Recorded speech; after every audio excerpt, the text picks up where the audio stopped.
Hi friends, எல்லாருக்கும் வணக்கம். டெய்லியுமே நம்ம டெய்லரிங் பண்ணிக்கிட்டே இருக்கோம். டெய்லியும் அன்னன்னைக்கு ஒவ்வொரு கஸ்டமரோட அனுபவம் கண்டிப்பாக எல்லா டெய்லர்ஸுக்குமே இருக்க தான் செய்யும்.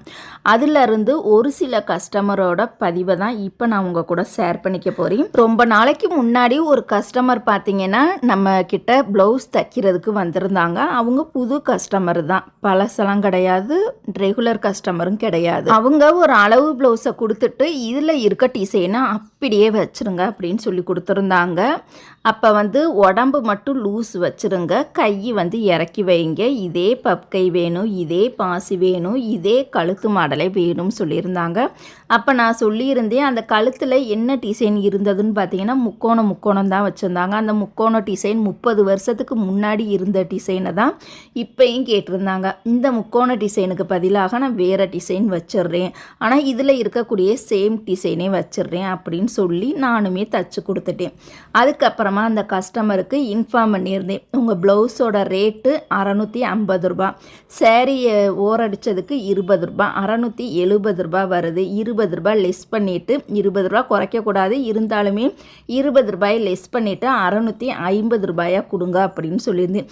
என்ன சொல்கிறீங்க 650 அப்படின்னு சொன்னாங்க. ஆமாங்க, நீங்கள் தானே டிசைனாக கேட்டீங்க, சாதாவாக தைச்சா 200 தானே வந்திருக்கும், நீங்கள் தானங்க டிசைனாக கேட்டீங்க, அதில் வேற ரோப் வேற வச்சு கேட்டீங்க அப்படின்னா அந்த கஸ்டமர்கிட்ட சொன்னதுக்கு நான் துணியெல்லாம் எடுத்து கொடுத்துட்டேனே அப்படின்னு சொல்கிறாங்க. எங்கள் துணி எடுத்து கொடுக்குறது உங்கள் வேலை, தைக்கிறது மட்டும்தான் எங்கள் வேலை அப்படின்னு நான் சொன்னதுக்கப்புறமா அந்த கஸ்டமருக்கு மறு பேச்சு பேசவே தோணலை. அப்போ 600 ரூபாயா அப்படின்னாங்க. 600 ரூபாய் இல்லைங்க்கா, 650 ரூபா அப்படின்னு நான் சொன்னேன்.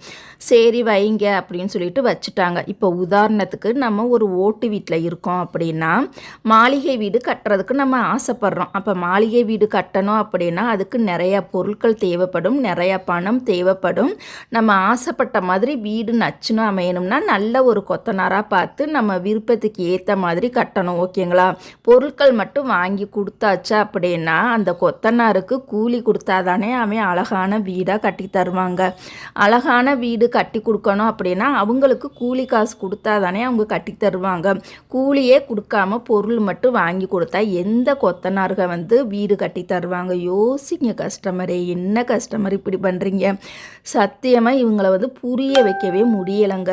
கஸ்டமரை புரிய வைக்கணும் அப்படின்னா நம்ம எம்புட்டு படிப்பு படித்தாலும் புரிய வைக்கவே முடியாது. படித்த கஸ்டமரும் புரியாமல் தான் பேசுகிறாங்க, படிக்காத கஸ்டமரும் புரியாமல் தான் பேசுகிறாங்க. இந்த 2 கஸ்டமர்ஸுக்கு இடையில டெய்லர்ஸ் தான் பாவம் இந்த மாதிரி கஸ்டமர்கிட்ட மாட்டிக்கிட்டு ரொம்ப முழிச்சுக்கிட்டு கிடக்குறாங்க. இந்த பதிவு பிடிச்சா லைக் பண்ணுங்கள்.